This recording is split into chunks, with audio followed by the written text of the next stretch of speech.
Tayo dito sa Baclaran Church. Yan siya. So, at medyo dumaan nga kami, galing kami sa Malabon, nag-install. Ayan. Punta muna ako dito, gala. Ay, kumakain pa sila.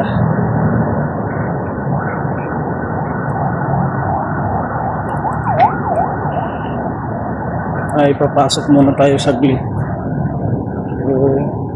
Baka marami na tayong mga kasalanan. Let's go. Alright guys. Okay, malapit na tayo. Shout out nga pala dyan sa mahilig magdasal. Pag nagdadasal, may mga blessing na dumadating kapag marunong.